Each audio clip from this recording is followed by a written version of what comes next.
Sebelum kita menceritakan tentang apa itu benteng Westerbork dan apa fungsinya di zaman dahulu, kita perlu tahu dulu nih, di Solo itu dulunya seperti apa. Jadi teman-teman kalau misalnya tahu, Solo dan Jogja itu dulunya adalah satu kerajaan yang sama, yaitu adalah Mataram Islam. Dan Mataram Islam itu sempat berkeraton di Kartosuro sekitar 10 km lah dari kota Solo ini mengarah ke barat. Dan pada sekitar tahun 1742 di Kartosuro, di keratonnya itu terjadi geger pecinan atau sebuah pemberontakan yang dilakukan oleh etnis Tionghoa bekerjasama dengan orang pribumi. Kenapa sih kok etnis Tionghoa dan pribumi ini melakukan pemberontakan kepada kerajaannya atau kepada rajanya? Karena raja pada saat itu, yaitu Pakubuwono II, itu dia terlalu dekat dengan Belanda. Nah, karena terlalu dekat dengan Belanda, akhirnya orang-orang ini seperti sakit hati lah, dan akhirnya melakukan pemberontakan, dan singkat cerita berhasil menembus masuk keratonnya. Dan Sinun Pakubuwono II itu pun beliau harus melarikan diri ke Ponorogo, dan akhirnya dia pun bekerjasama dengan VOC dan juga penguasa dari Madura yaitu Cokroningrat IV. Beliau akhirnya mencoba untuk menyerang balik langsung di Kartosuro dan berhasil merebut kembali bentengnya. Tapi karena pada saat itu walaupun kita agama sudah Islam, tapi kita masih ada irisan dengan kepercayaan Hindu.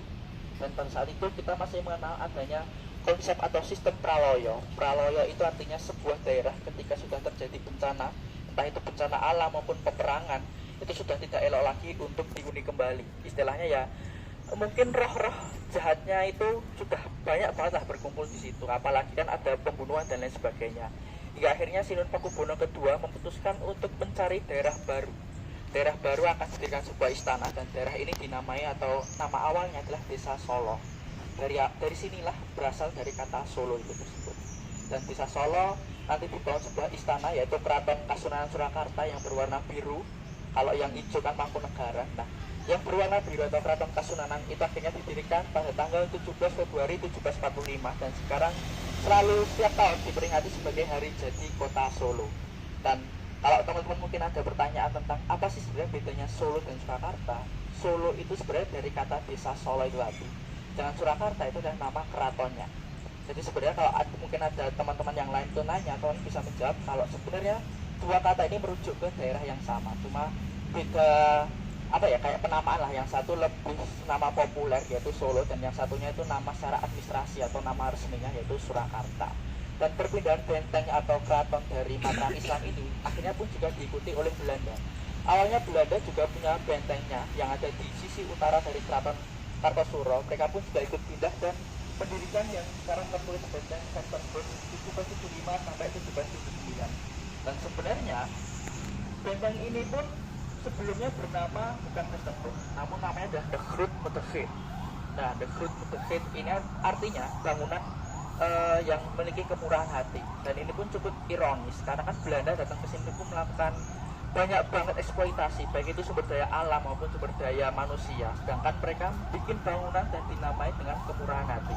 Hingga akhirnya nanti di tahun 1756 itu kita menemukan sebuah apa ya, kayak denah lah, tertulis benteng Van Surakarta atau benteng dari Surakarta. Dan di beberapa artikel jurnal itu disebutkan di tahun 1750-an akhirnya benteng ini berubah nama menjadi Westerbork. Dan Westerbork sendiri artinya adalah bangunan yang lestari, dan sesuai namanya, nama adalah doa, bangunan ini pun masih lestari atau masih berdiri sampai sekarang. Jadi dulunya emang sudah semacam taman. Dan ini kalau kita lihat, kalau bisa mendekat, di sini pun juga ada semacam tempat duduk. Itu emang buat santai-santai, buat healing, merenung, mikirin tugas belum selesai-selesai. Jadi seperti itu. Dan wilayah atau bangunan depannya, fasad depannya itu sama sekali nggak berubah. Dan bisa lihat sendiri itu mulai dari tulisan Westerborknya, lalu tulisan tahunnya, arca di kiri kanan, dan juga arca lembu di depannya itu sama sekali nggak ada yang berubah. Makanya karena nggak ada yang berubah, bangunan ini sudah ditetapkan sebagai cagar budaya di tahun 2012. Dan bukan benteng, jembatan yang di belakang teman-teman yang tadi teman-teman lalui dulunya adalah sebuah jembatan yang bisa dinaik turunkan. Jadi kanal atau semacam sungai kecil ini sebenarnya sebagai semacam sistem defensif mereka, biar orang-orang yang mau melakukan perlawanan, melakukan pemberontakan itu tidak bisa dengan mudah masuk ke dalam benteng. Jadi bentengnya udah tinggi, mereka harus melompati dulu kanal ini. Dan dulunya kanal ini pun juga nggak yang cuma air aja, tapi kemungkinan besar juga dikasih hewan-hewan buas Mungkin kalau di kartun-kartun adanya buaya gitu, tapi kayaknya nggak mungkin deh kalau di sini buaya itu. Dan itu nggak bisa untuk satu lompatan kuda, itu nggak bisa. Jadi benar-benar sudah dipikirkan secara matang-matang oleh orang Belanda. Dalam dari benteng ini itu dulunya sebenarnya banyak banget bangunannya. Nah, kenapa sih kok bangunan yang ada di dalam ini bisa kosong, melompong, nggak ada yang tersisa sama sekali? Mungkin kalau teman pernah ke benteng yang di Jogja, itu masih ada bangunannya. Sedangkan yang di Solo itu sama sekali nggak tersisa. Kenapa kok nggak tersisa? Karena di tahun 1945 sampai 49 di Solo itu seperti battleground. Kita menjadi tempat peperangan waktu agresi militer. Dan nanti siasat yang dilakukan di kota Solo itu hampir sama dengan siasat yang dilakukan para tentara yang ada di Bandung, yaitu adalah bumi hangus. Nanti kita bisa melihat bangunan-bangunan aja yang sama sekali diri. Benteng ini pun di sekitar tahun 1992. Tahun 1992 di Solo ini terjadi perpindahan aset. Awalnya benteng ini tuh dimiliki oleh TNI AD. Lalu semacam, ya kita kan biasanya melihat adanya semacam tukar guling antara TNI dan juga pemerintah kota. Dalam hal ini pemerintah kota pun akhirnya diberikan, benteng ini diberikan oleh pemerintah kota, dan oleh pemerintah kota justru benteng ini diserahkan kepada investor swasta. Ini kondisi benteng sebelum berubah ya, sebelum dihancurkan itu sudah mulai nggak terawat, sama sekali nggak terawat. Dan ini juga ada fotonya, ini tahun 98, tapi kambingnya udah nggak ada ya, udah dimasak di Pak Manto. Nah, kenapa kok bisa berubah hilang? Karena mereka punya rencana membangun hotel lantai 9 pada tanggal 24 Februari 1861. Nah, sebenarnya plakat ini tuh menandakan apa? Bahwa di tanggal tersebut, di daerah ini, kawasan ini terjadi banjir yang tingginya sekitar plakat itu ditempel. Dan nanti kita akan menemukan lagi plakat yang lainnya, plakat banjir juga. Kenapa kok bisa ada beberapa plakat banjir? Karena emang di kawasan ini, kawasan intinya kota Solo ini dulunya merupakan rawa-rawa. Bahkan Sinunvakubono II ketika membangun keratonnya itu dia juga mengalami kesusahan lah untuk bisa menutup rawa-rawa ini biar bisa dibangun bangunan istananya. Tapi pada akhirnya emang berhasil. Tapi ya karena udah dari awalnya rawa-rawa, jadi kawasan itu sering banget banjir. 1861 nanti di sekitar 1890-an akhir banjir, 1915 banjir, 1905 banjir, lalu 1927 juga banjir, dan banjir besar terakhir itu tahun 1966. Nanti waktu kita balik ke sini kita akan melewati plakatnya juga. Gitu. Nah, terus tertulisan tahun 1775 sampai 1779 ini pembangunan benteng ini ya. Mungkin kalau kalian gitu. Nah, ano itu kalau dalam bahasa Inggris ya kayak since atau sejak. Nah, sebenarnya di benteng ini pun juga nanti kita akan menemukan tanda lainnya, dan itu juga sama fungsinya, bukan sebagai penunjuk kapan benteng ini dibangun, tapi penunjuk benteng ini mengalami renovasi dari tahun 75 sampai 79, dan nanti kita akan menemukan juga yang lainnya.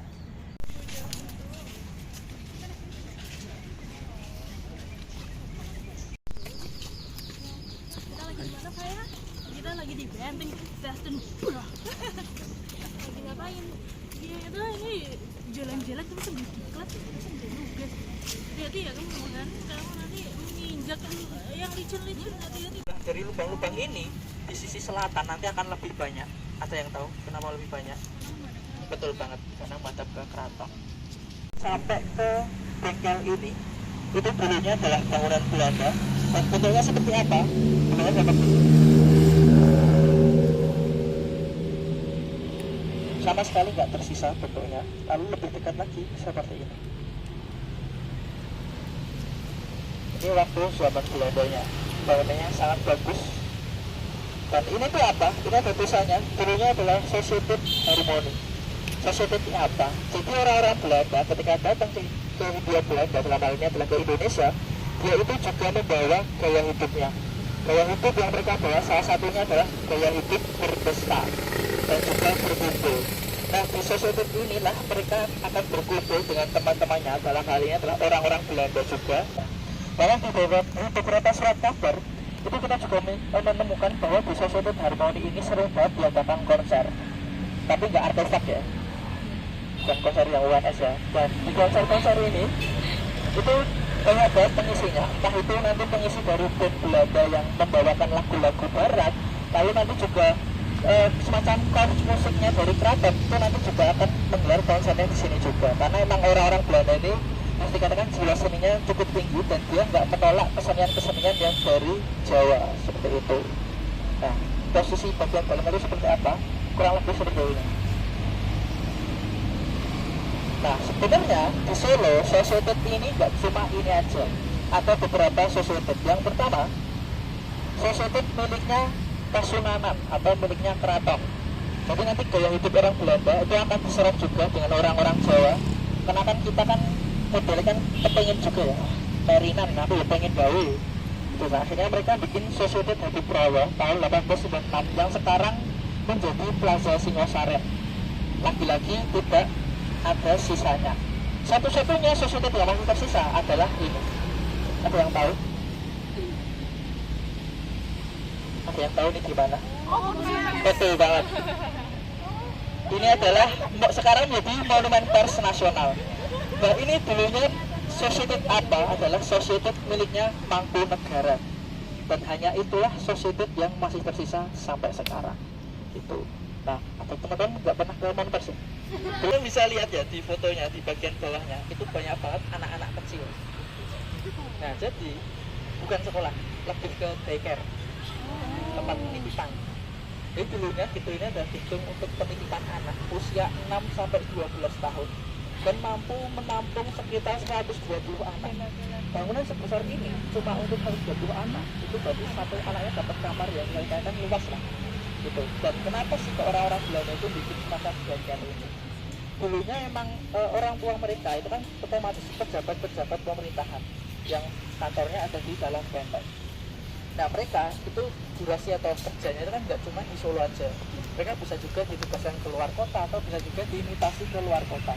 Nah, ketika terjadi hal tersebut, anak-anaknya akan dititipkan dulu di sini karena orang tuanya harus memastikan dulu rumah yang baru, lalu istilahnya mencari informasi tentang sekolah yang baru karena bisa saja PPDB-nya kan belum buka, bisa masuk. Akhirnya mereka dititipkan dulu di Solo biar istilahnya ya daripada pusing-pusing ke sana belum ada kepastian, lebih baik dititipkan dulu. Dan kita ada foto lainnya juga di bagian yang samping ini pun juga tidak mengalami perubahan. Gitu. Dan ketika kemerdekaan, gedung ini diambil alih oleh pejuang dan dijadikan semacam markas. Makanya yang di depan ada tulisan semacam dari TNI juga, lalu sekarang kan disebut sebagai gedung Juang 45 karena memang sempat dijadikan markas dari para veteran RI gitu. Dan salah satu semacam bukti kalau ini sempat dipakai untuk markas militer itu keberadaan dari monumen ini. Kita ke sana dulu yuk.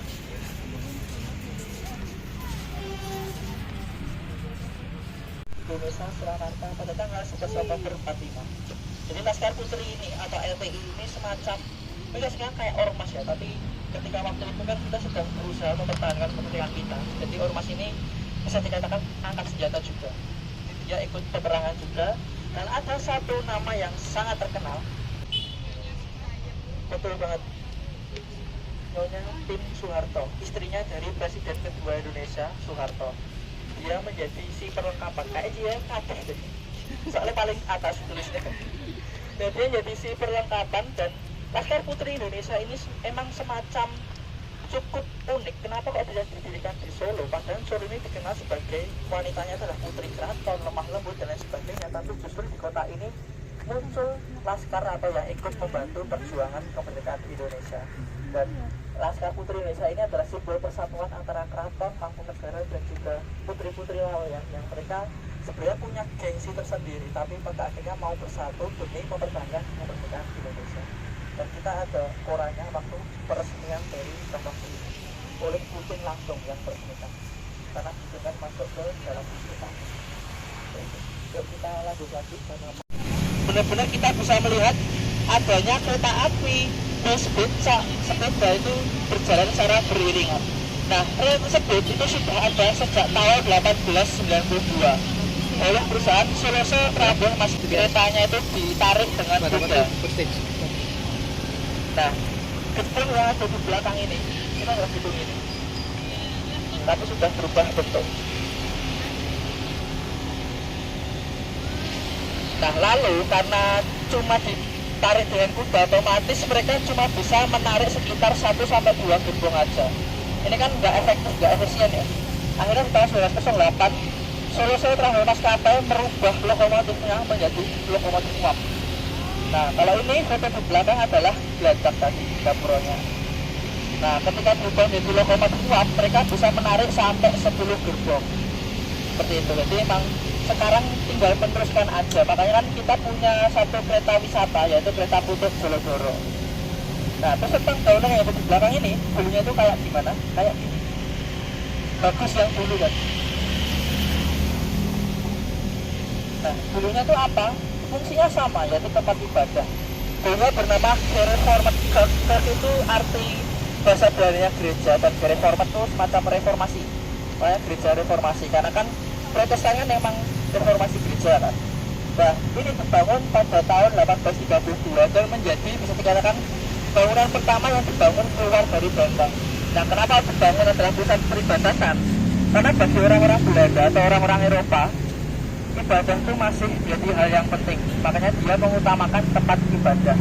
Dan kita juga menemukan di surat di salah satu tahun 1872 bahwa komunitas gereja ini tuh mendirikan semacam program tali asih, di mana program tersebut mencoba untuk menampung uang-uang yang ada atau dimiliki oleh para anggotanya kan, dan nanti akan didonasikan kepada orang yang butuh, yang memerlukan. Dan mereka ketika berdonasi enggak pandang bulu, dalam artian entah kamu agamanya Islam, Kristen, Protestan, ataupun apapun itu rasnya, entah itu ras Eropa, Belanda ataupun Tionghoa, ketika memang kamu benar-benar butuh, silahkan untuk datang ke sini agar bisa dibantu. Dan itu menjadi salah satu bukti bahwa kemanusiaan itu tidak pandang agama.